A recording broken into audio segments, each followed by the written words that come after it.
Hey, it's Chronologically Gaming, the only channel that's perpetually retro because we're playing every video game in order of release, playing every licensed video game and every port of every video game. Welcome everyone to September 1982. We were last playing Sea Dragon, a great game, an excellent game, just the better ones on the TRS-80 and the Apple II. Let's press forward and see our next game. The next release is on MS-DOS or PC-DOS. This is Seawolf. There's not a lot of info for this one, just a few screenshots, so let's just pop in and play Seawolf. This is by international PC owners at sometime in September 1982. Everyone should be familiar with Seawolf. We saw it originally in arcades in March of 1976, and then the sequel in 1978. Since then, it's been a port for Bally Astrocade in 1981, and then on the Commodore Max machine, we saw it in the VIC-20 in June 1982, and then in August on the Commodore 64. This isn't the same Seawolf. This is a totally different one. They have Sea-Wolf, or even just altogether Seawolf. The object of the game is to sink the enemy invasion fleet, and it consists of that. PT boats and submarines. Your torpedo sight is located at the bottom of the screen. To move the sight, press the left arrow, right arrow, and up to fire to that position. Oh, I'm sorry, F10 to fire to that position. So it's all on the keyboard. Everyone ready? Hit return and go. All right, ready? Does it feel like we're playing Seawolf? Not really. It feels like I'm playing an ASCII demo that someone put in a long time ago. Are we even going to make... Nope, not even going to make that one. Seawolf, we saw, it even predates Space Invaders. Like the famous fixed shooter moving left, right, and fire. This came out first because it's essentially a shooting gallery game. And shooting galleries have been with us for a long time. And this is bare bones. This is like moving left, right, and fire with as little happening as possible on the screen. So this is it. This is what Seawolf is. Can we get the PT? Oh, it looked like it went through it. And all you do is you rack up your points. You have a certain amount of time at the top of the screen. It is super simplified. It doesn't even comprehend like you consider it a game, because if you were here at the very beginning, the very first MS-DOS game we played that came packaged with MS-DOS was a game called Donkey. Donkey was even more rudimentary than this. So just keep it in perspective. It is September 1982, and if you're playing on your IBM PC, this would be kind of a typical game you would be seeing. I know, shouldn't they do something else with the characters besides this? Yeah, this feels like I'm playing an actual shooting gallery. It's not even doing what Seawolf is supposed to do. Having the torpedoes fade off in the distance. That was the cool thing of Seawolf. This one doesn't have that at all. It feels like a straight-up shooting gallery. So of all the games you'd be playing on a home computer, it's way, way down there. It's keyboard-controlled only. When you move left and right, it just drags until you decide to push the other direction. So you even have less control. I was doing my best, but I really can't do it justice. Yes, Manly says it's below Smurfiness for 1.5, a half-star rating I see in the chat, and Jimmy saying 1. I gotta give it a 1 star. It is right there on the broken range. It does qualify as a game though, like it is functioning as a game. You are able to move around, but I mean just barely. It's just the bare minimum of what a video game would be at this time. Yes, 1 star, low rating. We're off to a great start tonight. Let's see what our next release is. This is Shooting Arcade for the Atari home computer. Shooting Arcade, some more shooting. Let's take a look. So here's the box. This is by Datasoft. And it is just straight up shooting galleries. This is what it looks like there. And it's available for cassette with the sticker on the bottom. Yeah, it looks like we're going to the carnival. Flip it over the back, step right up and try your luck.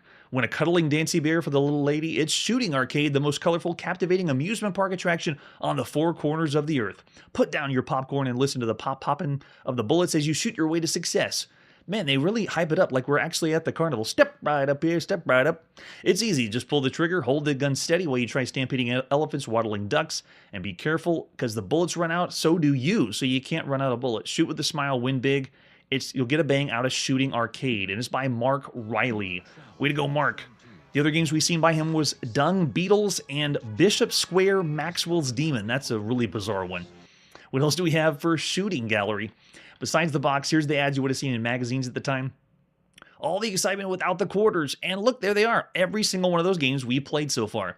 Canyon Climber is the Donkey Kong variant. Pacific Coast Highway is still, I would say, the best way to play Frogger at home. And then Clowns and Balloons is very, very well done Clowns. And there's our cassette tape. We're going to pop into play on our Atari. It's time to play Shooting Arcade. This is by Datasoft and then later by Gentry Software at sometime in September 1982. But Datasoft first. Yes, it's another Carnival-ish variant.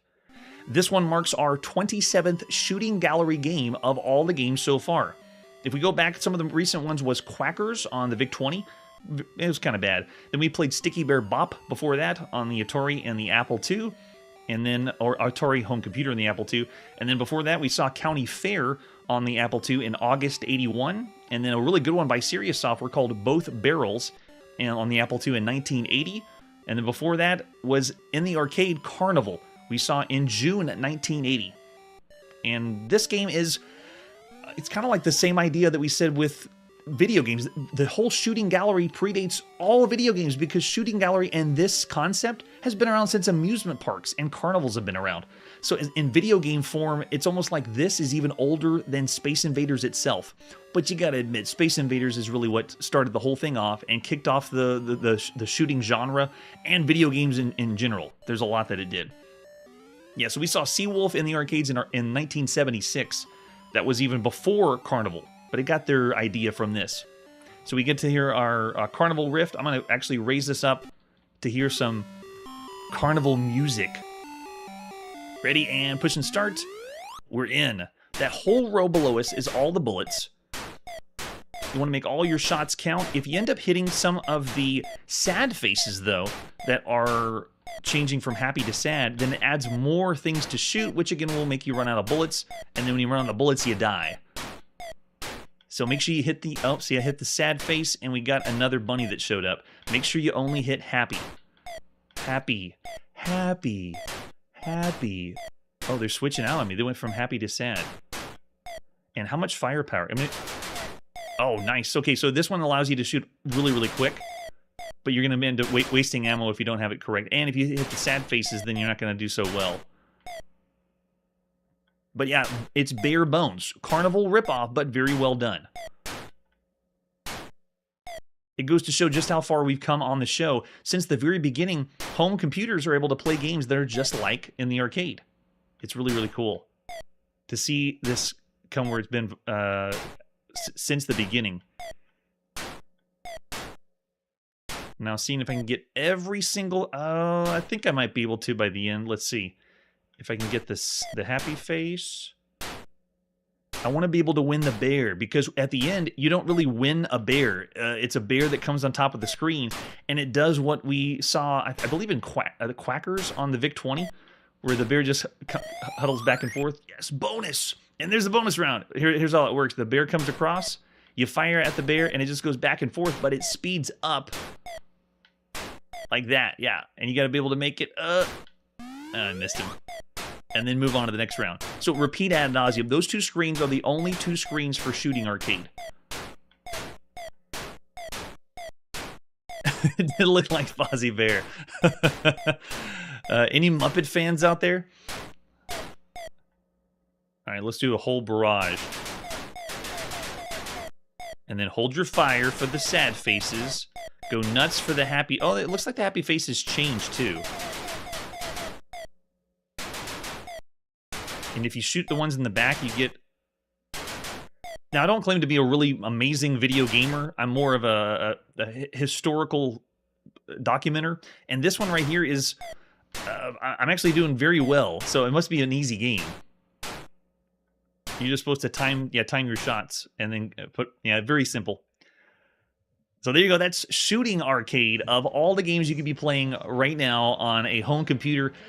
It's very well done for an arcade port, because the original Carnival may still be in arcades right now that you could be playing. But you also have to admit that this was based on shooting on like physical, using a gun to shoot. So I'm looking at the ratings. I'm seeing 3.5. Oh, yeah, even 3.5 to 4 from Errol. So above average. Yeah, there you go, Curtis. Thanks for the heads up. Shooting the diamonds was giving us more ammo. Very nice. Yeah, so I would still say this is still around the average range of everything we've seen so far. It is a very well done arcade port, but gameplay-wise, there's not a whole lot here. This formula is starting to become archaic. It's an older formula. It's even older than Space Invaders. So I gotta say 3 stars. Very well presented though. Mainly seeing 3, Hunters 3, Joshua 2. Yeah, we got lots of averages around there as well. All right, after that, we have the other release. It was also out for the TRS-80 color computer, and it was just called Shooting Gallery. So if you want even more Shooting Gallery, here you go. It is Radio Shack or Tandy packaging it up, ready to put on cartridge. Same box we've seen before by Tandy. They got a nice standard cartridge pack on the TRS-80, which is kind of cool. And then we flip over to this side. There's the cartridge. We're going to pop in our TRS-80. I love cartridges on home computers because they just work. And this should look familiar because we just played it. We even have the manual. Take a look. Yes, we're going to the carnival. It's funny to think of this as the inspiration to Space Invaders, or how we got the video games in general. Have you ever wondered if you were sharp enough marksman to win one of those big stuffed animals at the state fair? Now you can do it at home. All that fun and excitement is yours with the TRS-80 Color Computer Shooting Gallery. To play this great arcade game, you need 16K. 16K is all you need. Very nice. Joysticks are optional, but it makes it easier for you to aim and fire. Definitely plug a joystick in. We will have one in. Shows us how to set everything up. And then it has the opening melody, My Bonnie Lies Over the Ocean. When we hear that, then we're ready to play. Push the button to play, and we can use the keyboard or the joystick to select our modes. Are there different game modes? Because this technically came out after the release we just played by Datasoft. They got some artwork in the manual. Nice. Way to go, Tandy. Very nice. So we have the targets we can shoot, and then it shows us, what the special features are. Frowning face gives you no points, and extra bunnies appear. The bullseye travels in opposite directions. The diamond gives you the extra bullets. There you go. Everything that I think I just heard already from the chat last time we played. Once you get past the first round, and the bear runs across the screen, and then we have advanced levels. Hitting diamonds becomes obvious. You reach level 5, you'll given less ammunition to destroy all targets. So round 10, surprising things happen. You have to be an expert marksman. So at least they're switching it up. They're changing up the formula a little bit. It's not the exact same thing every single time. All right, let's pop in that cartridge and play Shooting Gallery. This is by James Guerin of Datasoft at sometime in September 1982. There we go. Just like they said in the manual. Yeah, I like the hand-drawn pictures. Anything that has really good artwork in manuals is a nice touch for presentation. And I like that when computers do this, I just have to use my joystick, push the button, and we're in. You don't have to push anything on the keyboard. You can, but you don't have to. Look at that. We're going.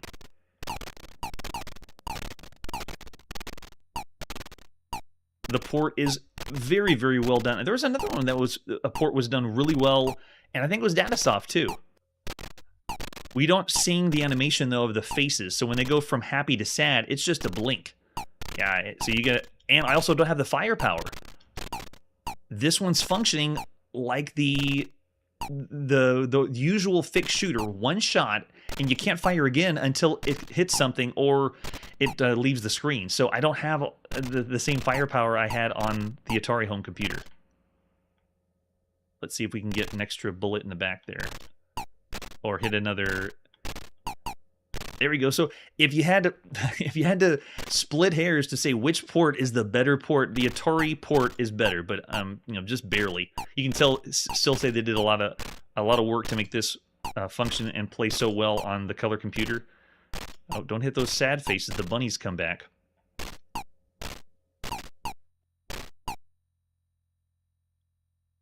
Yeah, and the blink of the happy to sad is trickier. Yeah, look how quick it's going. I don't know when it's going to switch to the happy. And look at that. It switched from happy right back to sad. It did it again. It's doing it really fast. A little unfair there. Yep, and then game over because we ran out of bullets. So it plays slightly different, but I mean, it's not necessarily a totally bad thing. Yeah, 800 was better, but just by a smidge. So it looks like we won't see Fozzie Bear this time. or winning the bear prize. You essentially just shoot them back and forth. So I'll say still around average of all the games so far you could be playing on a home computer. It's amazing to think, though, that if we just went back 1 year, these games would be considered even closer to arcade, and I'd be rating them higher. It's amazing. Yes. Yes, it is, Curtis, definitely. So there you go. That's Shooting Arcade and Shooting Gallery. Of all the games we've seen so far, the Shooting Gallery game, we owe a lot to that because it's inspired Space Invaders and then how we got to where we are with all the shooters now. Yeah, I see Lenouille Sonskin Wild is saying less than average, yeah. And yeah, Carnival, the arcade one is still... there's actually some other Shooting Gallery games we played that are better than this one. So that's why I wouldn't say it's even higher than average. All right, let's press forward and see our next game after this. What are you watching, Smurf? Oh, playing Smurf. Oh, now it's Oh, playing Smurf, sorry. Gargamel captured the Smurfette. And Oh, he does. He's got a rescuer. They're showing the ColecoVision one. Talk, Dad. Oh, Smurf Talk, got it.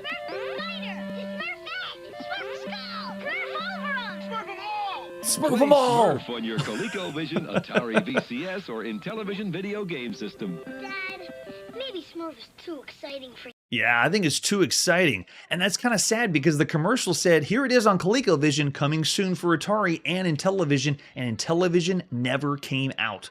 The only one we're going to see later is the Atari version. This is Smurf, Rescue in Gargamel's Castle for the ColecoVision, the very first time we've ever seen Smurf as any video game. I'm not talking anywhere, not even handhelds. Here's the box for Smurf. Oh, we're going to have a crazy Smurfing time here. It's our quality video game, and this is one of the first times ColecoVision has a game that's not ported directly from the arcade. This is ColecoVision's 5th game that we've played here on the show, and this one, I guess they're taking a chance to do a licensed title and play a Smurf video game. Let's flip it over in the back. They give an example of the screenshot, and you gotta have the screenshot. It shows how far they've come on consoles. You control Smurf. He's off on an action-packed rescue mission. Gargamel's captured Smurfette. Look at all the trademarks. Smurf, Gargamel, Smurfette. Taken her to his castle and imprisoned her. You'll direct Smurf through his dangerous woods, fields, and caverns on his way to her. Smurf them all! Smurf them all! And you have to go... So you go rescue a princess, but in a different way. We have some more artwork for Smurf. Licensed video games. Who knew? So here's the back of the European box, and... Strumpf, I'm sure I'm not pronouncing that correctly. We're going to see that name quite a bit because Smurf is really popular in Europe. And that name is going to come up later when we play other licensed games that are done as Smurfs. And then there it is in Europe, the front of the box with the 2 different versions. And then actually this one, I believe, was, this one is the European one because it's CBS. This one may have been just for France because the translation. But notice they changed the artwork up in Europe. He's looking at the castle, and there's Smurfette. You have to go rescue her. And you flip it on the back, and it has the different languages with a picture of the ColecoVision joystick. And there it is, a reminder that we're playing this on the ColecoVision controller. There is no overlay, but we still have the keypad with all those numbers and that very, very stubbly-looking joystick. That's how we're going to play some Smurf. That's the cartridge we're going to pop in. Our ColecoVision. Oh, that's with the original one. Yeah, that makes sense. So that's would be why it's so popular over in Europe. Very nice. Yeah, so there's the cartridge in Europe by CBS Electronics with an example of the screenshot. Whoa, amazing. How do we play Smurf? So this says 1 or 2 players. That means you're going to be taking turns. You don't get to play both Smurfs at the same time, even though it shows multiple Smurfs right here with 4 different skill levels. Oh, man. Now, growing up, I wasn't even allowed to watch the Smurf show because it had magic and witchcraft. So I wasn't even familiar. I have no nostalgia for Smurfs whatsoever. I'm going into this as just a video gamer. So if anyone is a Smurf fan out there, I'm just going to be taking a look at this game based on just the video game merits alone in gameplay. So you got to rescue the captured Smurfette, and will we save the day? Yes, of course we will. So this is how we set everything up. How are they plugging this in? Is that through RF again for the ColecoVision? Make sure the system's powered off, put the cartridge in, and then turn it on. It's a video game console. Hopefully you figured it out by now. There's our controller on the ColecoVision. And as usual, all the ColecoVision games start with a boot up showing you what game options you want. And then that's where you use the keypad. selecting what kind of game you want to play. So we have the control stick. We can run, moving left and right. We can duck, and we can jump, moving the control stick up. Yikes. And if you push it up immediately after jumping, you can make Smurf make a large jump forward. If you wait a little bit longer, he makes a small jump forward. If he jumps while running, it makes a small jump, but don't wait too long, or he will jump in place. So if you're playing a 2-player game, you take turns. The choice is yours. You have game options 1 through 5 are easy versions, and then especially designed for beginners and young children, and that's most likely young kids are going to be playing. No attacking creatures. You don't have to worry about keeping Smurf's energy level up. Smurfette's been captured. Yes, we know. Go to the right, far away to the right, and that's how we can get to the castle. Move the Smurf through fields, woods, caverns to get to the spooky castle. We got hawks, spiders, and bats. Man, video games from the very beginning have always had birds, spiders, and bats in our way, and they're already annoying. It didn't take long.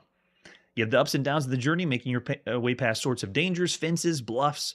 The Smurfs aren't very reliable. They can go down just touching the grass, so you got to make sure you jump over things. I didn't know they were that flimsy. Remember, if Smurf falls down after jumping or is knocked down by an attacking creature, they are eliminated, and another Smurf has to rescue Smurfette. We're going to be killing lots of Smurfs today. In the fields, there's dangers everywhere, so they even switch up the kind of scenery you're going to be seeing. Keep the Smurfs' energy up, because the Smurfs die if they just sit around too long. And the energy bar is reminiscent of a few games we've seen in the arcades where you have to like collect fruit, but you don't do that here. It's just keep going. That's your timer before you run out. And when you reach Gargamel's castle, it has spiders lurking there. And the game ends whenever all the Smurfs have fallen, or because it's going to repeat. After you rescue Smurfette, it just goes back to the beginning and increases the difficulty. And there's our score table, jumping over fences and spiky grass, stalagmites. Everything you jump over gives you points, because you still got to have points. It's not just about rescuing Smurfette. And as usual, ColecoVision says, the instruction booklet provides basic information you need for playing Smurf, but that's only the beginning. You'll find this cartridge is full of special features to make Smurf rescue in Gargamel's castle exciting every time you play. Every time? We'll see about that. All right, let's pop in and play Smurf. This is by Coleco Industries, published by Coleco at sometime in September 1982. Yay, we're in! It's a Smurf game. All right, so I'm going to go ahead and use my ColecoVision controller and select, I'm going to start with Skill 1, 1 player. So the very, very easy one, easy mode. Here we go. Oh man, music? It's a bop. And you have sound effects for walking. Whoa. All right, I'm already going to tell you. I'm going to lower it a little bit. It's a loud Smurfing time. There, that should be better. Right off the bat, this looks really good. I'm speaking from all the games we played on home consoles. If you had an Atari right now and your friend had a ColecoVision, this screen, having the Smurf walk out of the house like this, looks amazing. And even Pitfall, when you think of the Pitfall game, this large character is so cool. And you see what happens whenever you just hang around, you die. Yeah, the graphics are amazing. But here's what's bizarre. You don't use a button to jump. I'm trying the side buttons on the ColecoVision controller and it doesn't work. You got to use up. And if you don't use up, you just run to the fence and die. Whoa, man, the sound effects are so good. And then now we made it to the meadow. Work our way to the top. So you're using the joystick only. That means the buttons don't even do anything. Now I'm going to try my double jump. Whoa, nice. So you can do that. Let me see if I can do that to get over the grass. Whoa.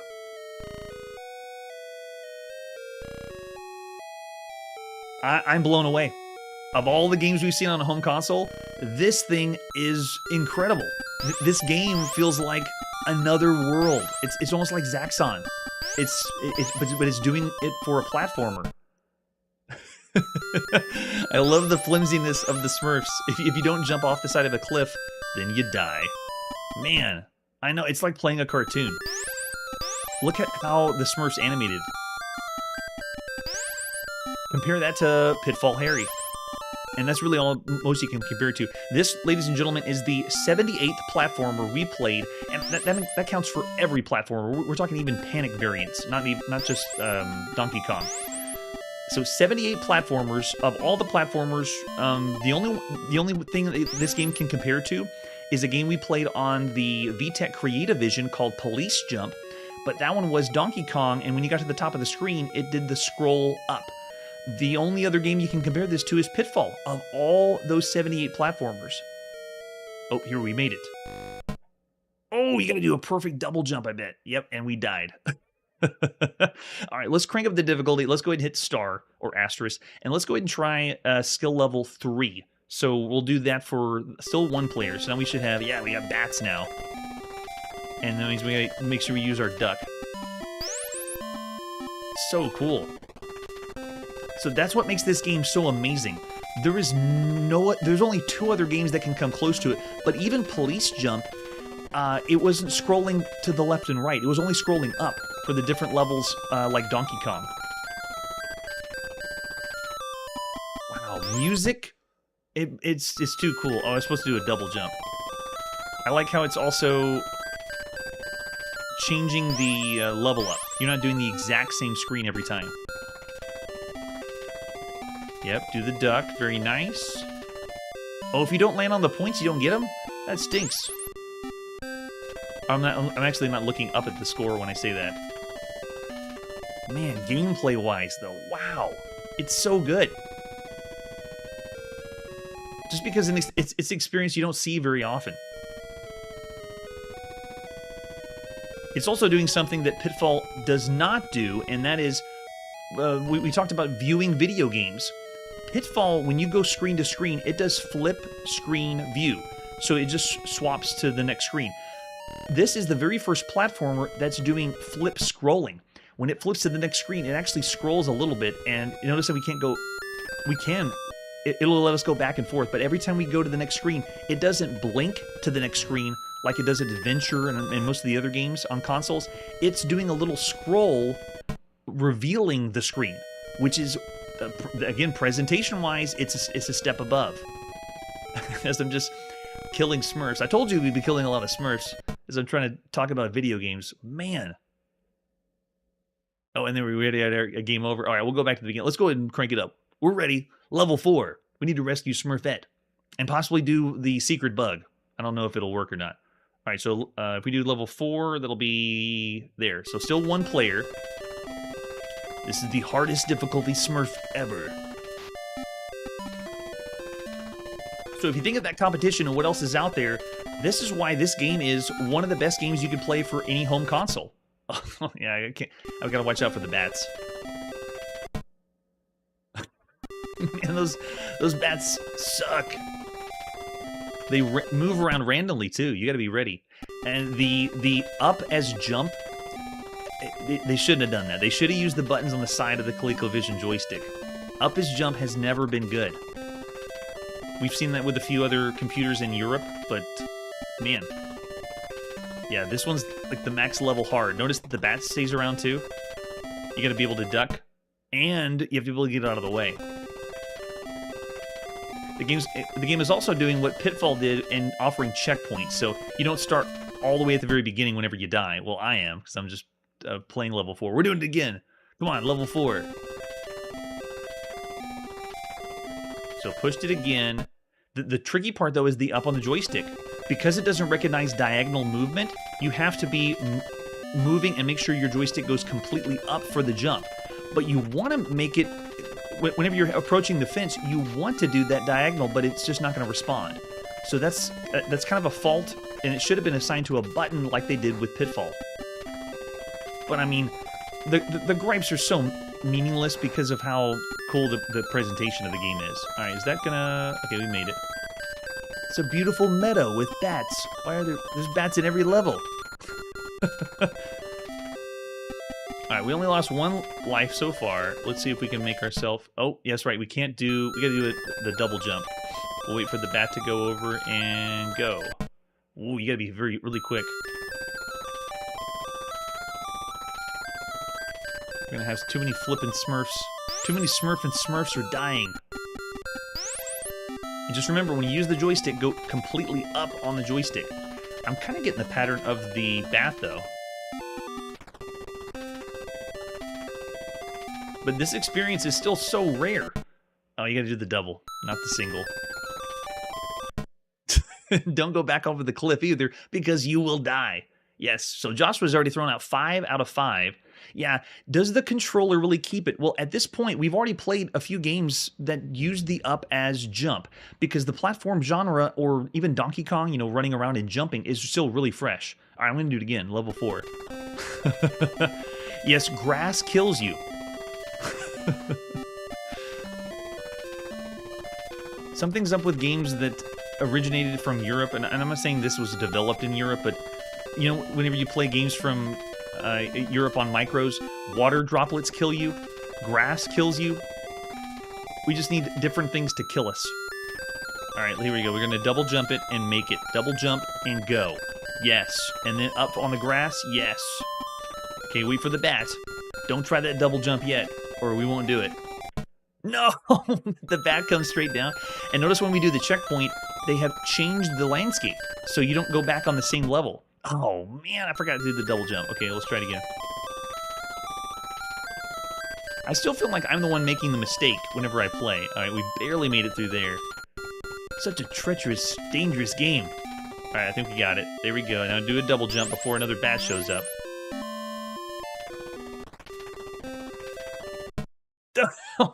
That hit us on the head.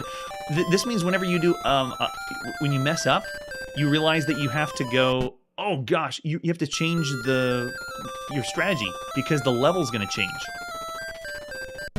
Tricky. And the grass, if you don't do the joystick up. But I still got to say, I would play and want to get the controls down. I would want to keep going. So I know I'm complaining about this, but at this point, this still is fantastic. I don't even care about Smurfs. I love that you're able to go from one screen left to right, and it just reminds me of moving forward in video games. This is doing something new. The only thing I would say that is minimal too is the screens, because the world that we're traveling here is small. This is only 13 screens that we're going from left to right. It doesn't feel like a larger world like Pitfall. Pitfall was 255 screens, so it's smaller in scope than that. But it's doing the flip scroll from one screen to the other to make it appear like it's something more special than Pitfall. Yeah. Yeah, maybe 5, definitely 5 if you were 8 years old in 1982. Yeah, I love that, Charlie.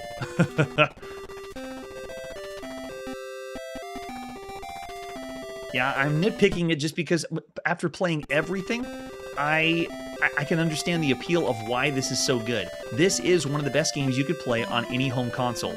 And at this point, Pitfall and this game, I would say, are the best platformers. There's some really good ones out there, you know, Donkey Kong Jr. in the arcade, and another really top-tier platformers, but because this one makes it feel like you're playing something larger than on one screen, how they combine them, it's so cool. And it's amazing they did this with Smurf, of all things. Yeah, I'm getting the hang of it. It's just tricky to remember what to do. Yes, let's go, let's go. And like I said, I don't really care about Smurfs, but I want to keep playing this to see what happens. Oh, but don't do the double jump in the grass. And don't do the single jump either. Oh man. Oh, Miner 2049er, that's a good point. That's another really top-tier platformer. Because, but that one isn't going from like world to world, but it is changing up how it plays. Every level is a different experience. You know, the cannon level, the elevator, Miner 2049er had that one. Yeah. And yes, I could say Pitfall is better. So while this one has some things that are doing better than Pitfall, I would have to agree I'd rather play Pitfall. It's a larger world to explore. The mechanic of going to find treasure is great. Yeah. Oh, Smurfs was better than Miner. I love it. So in the chat, we're already talking about which platformer would be better than, you know, this or Miner 2049er. But we only do the rating based on the consoles. So since Miner is only on computers, it wouldn't necessarily be in the running for our rating for today. Yeah, so I'm not going to say it's as good as Pitfall, so I'm going to have to go 4.5 of all the games you can be playing right now. It's still one of the best on home console, but it's not up there with the same level as Pitfall. But, I mean, it's so tight, though. At least as far as games go, there's... Just to say it's not as good as Pitfall and bring it down 4.5 just seems... It seems like it still could be 5. Man. Yeah, let's see if we can go... We already went to the castle before. I'll end up my run, and then I'll do level 1. Because the level 1, there's no enemies coming after you, and there's no rush.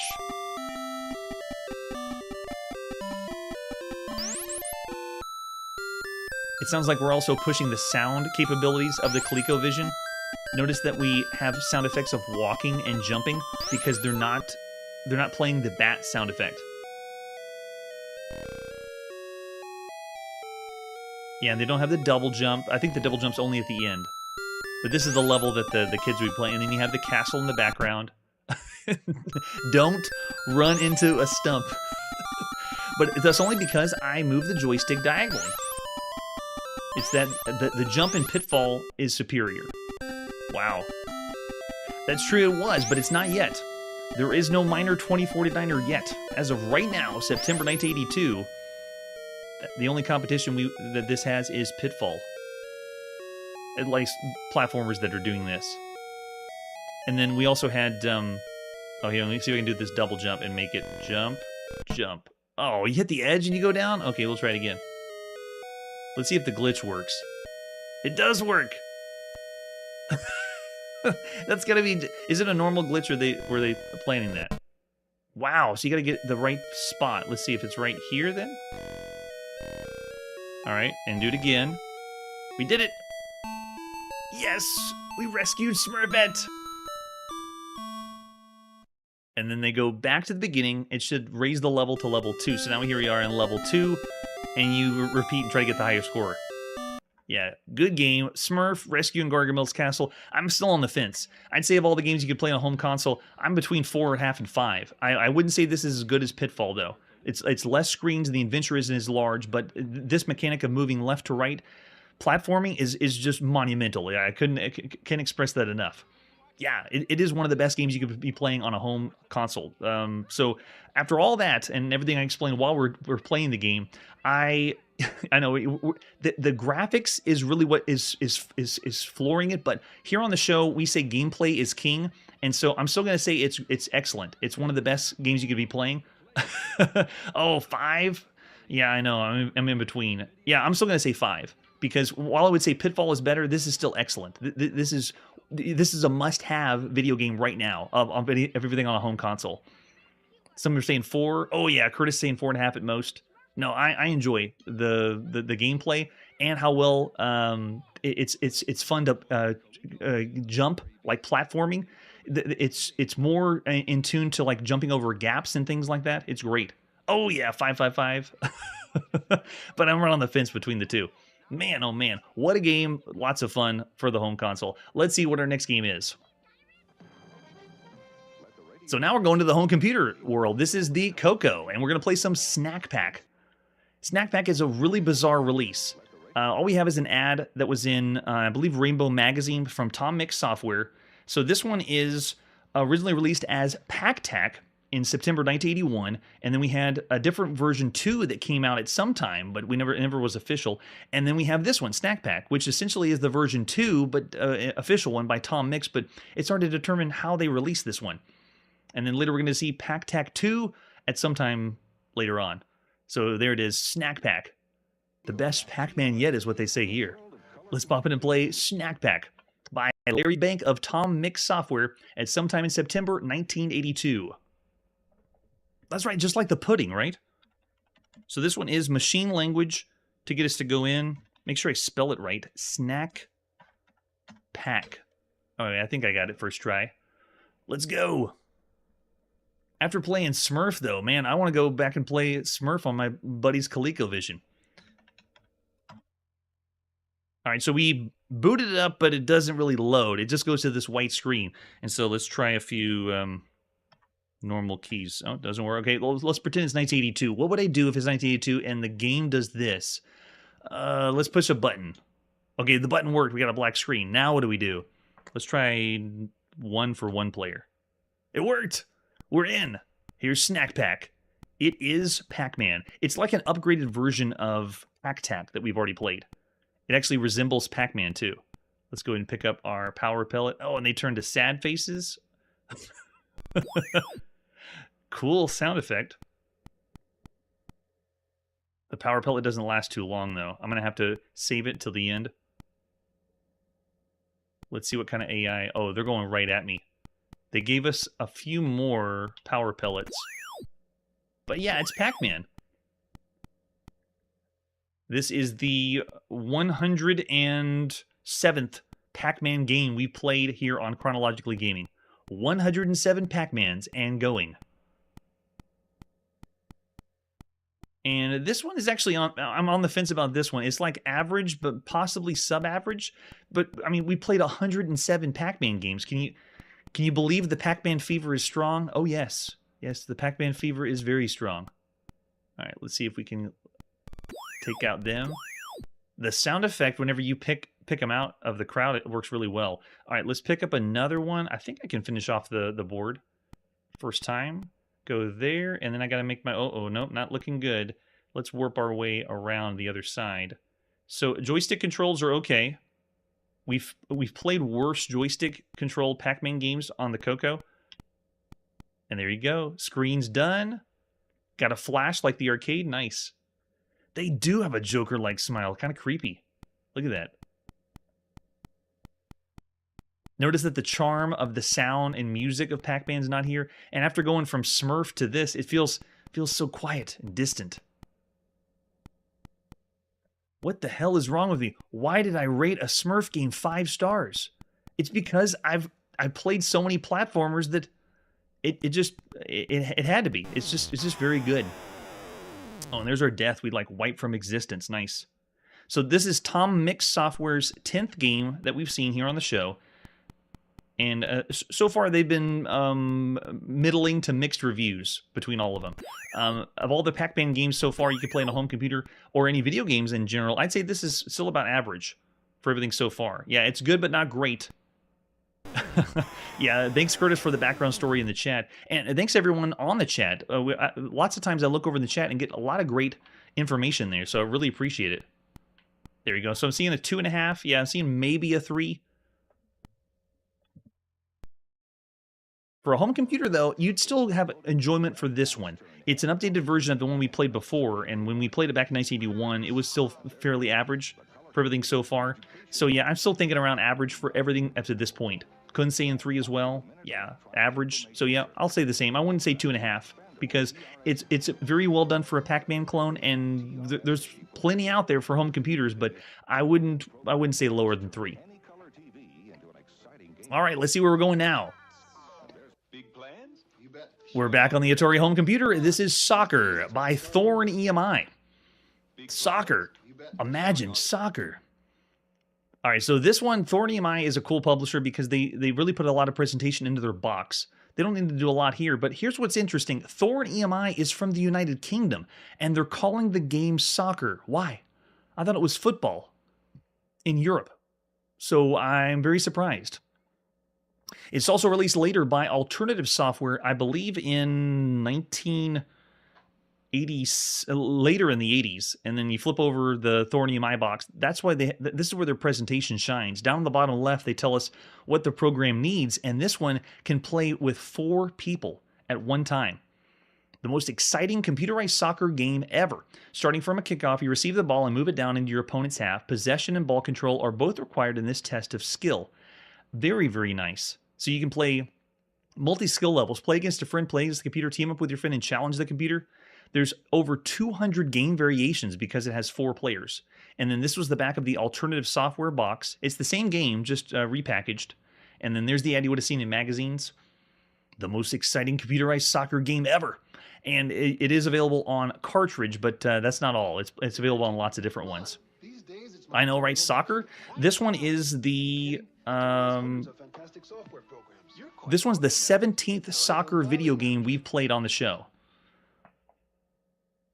And there's been quite a bit on home computers. So here's the manual for how to play the game. They're going to give us instructions of, yeah, it's what in the world? Yeah, it has soccer instead of football. And it's from the United Kingdom. It's a ball game with long history and origins in English village greens of the Middle Ages. They even give us history. All right. Have a good game, it says, but read the full instructions. Shows us how to connect in, get the cartridge to pop in and play. It has 22 players on the screen, 11 on each side. The pitch covering 3 screens. You can see all 3 screens at once. It would look like this because the screen is going to be scrolling. Ooh, ah. You should be oohing and ahhing. We have a black team and the white team. You select which team you want. On the beginning, you can have all 4 joysticks plugged in and then determine which teams you want to play on. Wow, that's amazing. We have team 1 or 2 computer teams if you want to, time limit games or skill level games, depending on if you do computer controlled or not. They have different checks and elements in the game, like the 1 player versus computer. And then 2 players, you can see the different matchups. You can do 2 on each side or 2 computers on, turn them on and off. So cool. Wow, amazing options for a soccer game. I can't believe it. Look at that. All that to explain all the different ways you can play the game. It shows the rules of soccer, and then the whistle blows starts the game. You use the red button because we have our Atari VCS joystick plugged in. And then you use the red button and the joystick, and you can select the players, so you actually are controlling whichever player you would want. Once you take possession of the ball, you direct it, run over it, and then you use the button to pass and shoot it. So it's the same button. Pass, you have to aim to a player for them to get the ball. And if the ball's out of play, you can kick the ball out of the pitch, bring it back in, and then the time limit is reached when the whistle blows, and you can start a new game. And then it shows us how to pass the ball, and then this is like a reference card at the end of the manual. Wow, I'm blown away. So this one's available on cart, disc, and tape. We're going to pop in that tape, and then Alternative Software's release was in 1987. So this one is a game for the ages. It stood the test of time all the way up to 87 because it was still a very good soccer game then. Let's pop in the cartridge and play Soccer. This is by Brian Belson, first published by Thorn EMI, later by Sparklers and Alternative Software, at sometime in September 1982. So 4-player games where you can play 4 players at the same time. This is the 43rd video game that you could play 4 people all simultaneously. But majority of those are in the arcade, like 4 players at the same time. This is the 21st 4-player at the same time game you could play at home. That's home computers and consoles. And as far as the stuff at home, most of those are on consoles. If you want to talk about home computers, the only game is here on the Atari home computer that has 4 ports in front. Everything so far, if you want to count like Olympic decathlon, you could play 4 at a time, but you still have alternate play. Here with soccer, the Atari is where it's at to play 4 players simultaneously for video games. So on the Atari, this is the 9th 4-player simultaneous video game so far. The very first one we ever saw on the Atari was Basketball by Alan Miller in 1979. And then this one for soccer, there's already a few ones out there. Soccer by Gamma Software in August 1982 has 4-player soccer in it. And there's also Indoor Soccer on the TI-99, but that's not 4 players. And this is Thorn EMI's 9th video game that we've seen. And a lot of the games they have are done very well. All right, so here we go. This is Team 2, and you can see I can switch up how I want the joysticks to play, and I want a computer team as Team 2 on, and then I can set the skill level. So I'm going to do bare bones level 1 and me playing, just so you know. So there's no other people to play, but you have the option to do 4 players simultaneous. Here we go. Pushing the joystick button, and we're in. We're playing. So this is soccer. Does the kickoff, and then now notice whenever I want to control my characters, I'm playing as the black shirts team, and whenever you move over the soccer ball, you already pick it up, and when you want to select a different person to use the soccer ball, you use your joystick and select them. Oh, it goes out of bounds, they kick it back in. Okay, nice. So I'm just going to let him score a goal so you can see. They're so small to see on the screen, but this is a feat to behold. This is them playing a soccer game with almost the full team for the first time. And watch what happens when we scroll. The screen moves to the other side. It's the full pitch of soccer. and then deciding who you want to play as. Notice I can move my joystick around. It has the number 1. That's who is going to be controlled by myself. So if I want to get this guy, I got to hold down the red button, move the joystick for the goalie too. Get the soccer. Oh, they got me.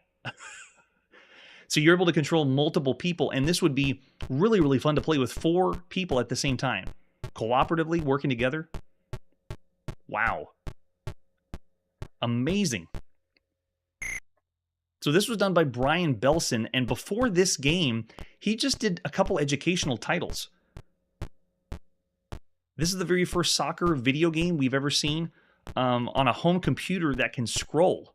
Every other soccer video game was on one screen, the indoor soccer and the soccer by Gamma software, for example. This one is scrolling across. Now, we have seen scrolling on home consoles, like Pele's Soccer for Atari home computer, but that one was scrolling vertically. And if you remember, it's more like playing synchronized soccer. This is playing like real soccer. Look how small the little characters are running around the field. All right, let's see if we can make a goal on the computer. No, they stole it from me. Get it back. Oh my gosh, if you hit the game select, I accidentally pushed the game select and it reset or went back to the title screen. Yikes. So yeah, don't push the select on your Atari home computer or the whole thing's over. Make sure all your friends back away, hold your joysticks only. I wonder what happens if you push option. Because everything's right here to control. All right, so let's do this. Let's turn on, I want to do a higher skill level computer. They can do level 4. Here we go. Yeah, this is extremely impressive for all the video games we've seen so far. Thorium Eye, again, does something that I was amazed, very amazed. Yeah, there's a higher level computer for you right there. This is so good. So even if you don't like sports, you got to admit it's very impressive that they accomplished this.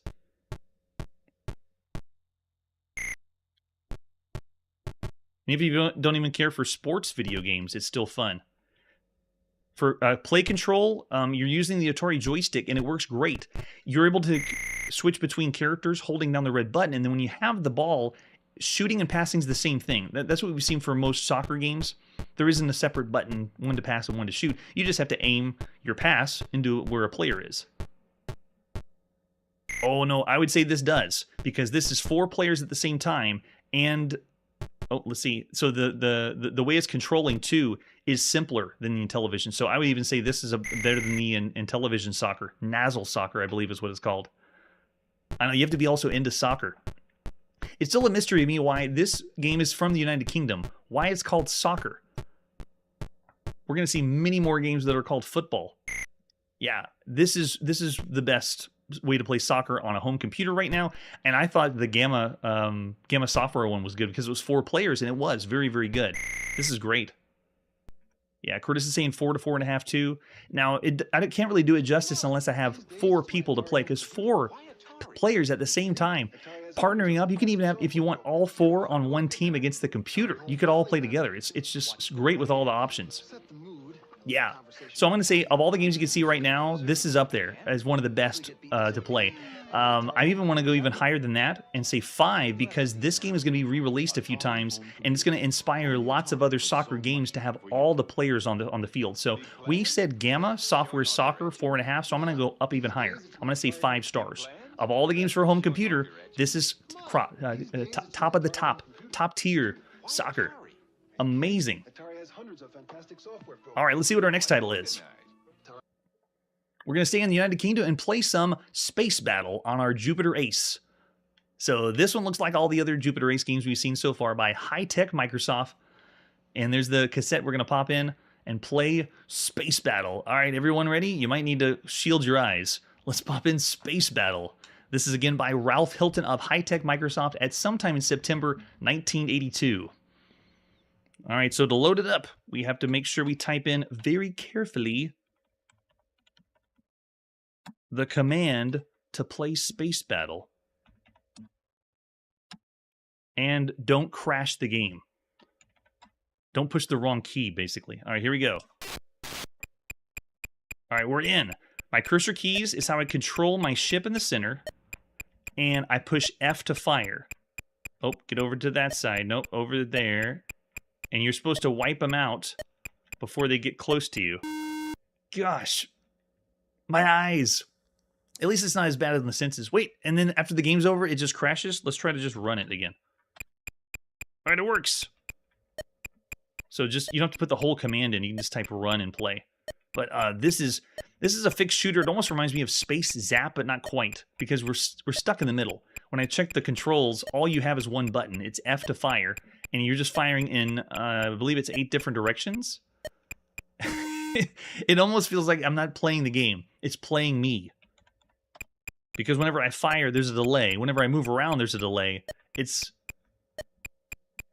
This feels like I'm playing a game as if it was the silent movie era. Like I'm going back in time to play. Uh-oh. I accidentally pushed. Okay, we're good. We can still play Space Battle. No, it is not. I believe this is 4th. At least it's supposed to be, but 4th is supposed to be faster than basic, so I don't understand. But you do have to consider that the Jupiter Ace, or this computer, is brand new. It came out in September 1982. So, I mean, there's probably some learning curves here. I know, right? Sometimes I shot them and they didn't die. Wow. Okay, yeah, we'll stop that dumpster fire now. So that's space battle for the Jupiter Ace. Kind of puts in perspective what other computers are out there. Not everything's this bad though. Space battle is way low. I mean, it's like it's broken. It barely even works. Yuba Core, I love it. So I see some 1 stars out there, half star. Gosh, it's so terrible too, because it's meant to be something like the ZX81. It's only in the United Kingdom, at least to my knowledge, for the Jupiter Ace. So it's a little computer that could, and it's not doing a whole lot to be enjoyable. That's true. It is a little bit better than the other ones on the platform. So yeah, I'll still say 1 star. I'm able to move around and shoot for the most part, but it's still around the broken range. Yikes. Space Battle. Don't play it. I do not recommend it. Oh man. Well, that's where we got to put our video game playing on pause, or just break the game and don't play it anymore.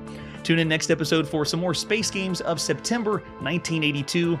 That's it for today, and like I always say, I hope you had a smurfing good time. Hey everybody, thanks for checking out the channel and joining me on my quest to play every single video game in order of release. We'll be streaming live every weekday at 9 p.m. Central, so join us and let us know if we missed any games along the way. This video would not be possible without Launchbox, RetroArch, and MAME. Tell all your friends there's some crazy guy named Chronologically Gaming trying to play every single video game. We have links down below that'll send you to places like our Discord and Patreon, and one that says all the video games we've ever played. If you go there, it's a list of everything, and you can click right to the game you want to see. Chronologically Gaming is the name to look for. We are perpetually retro, and we will catch you next time.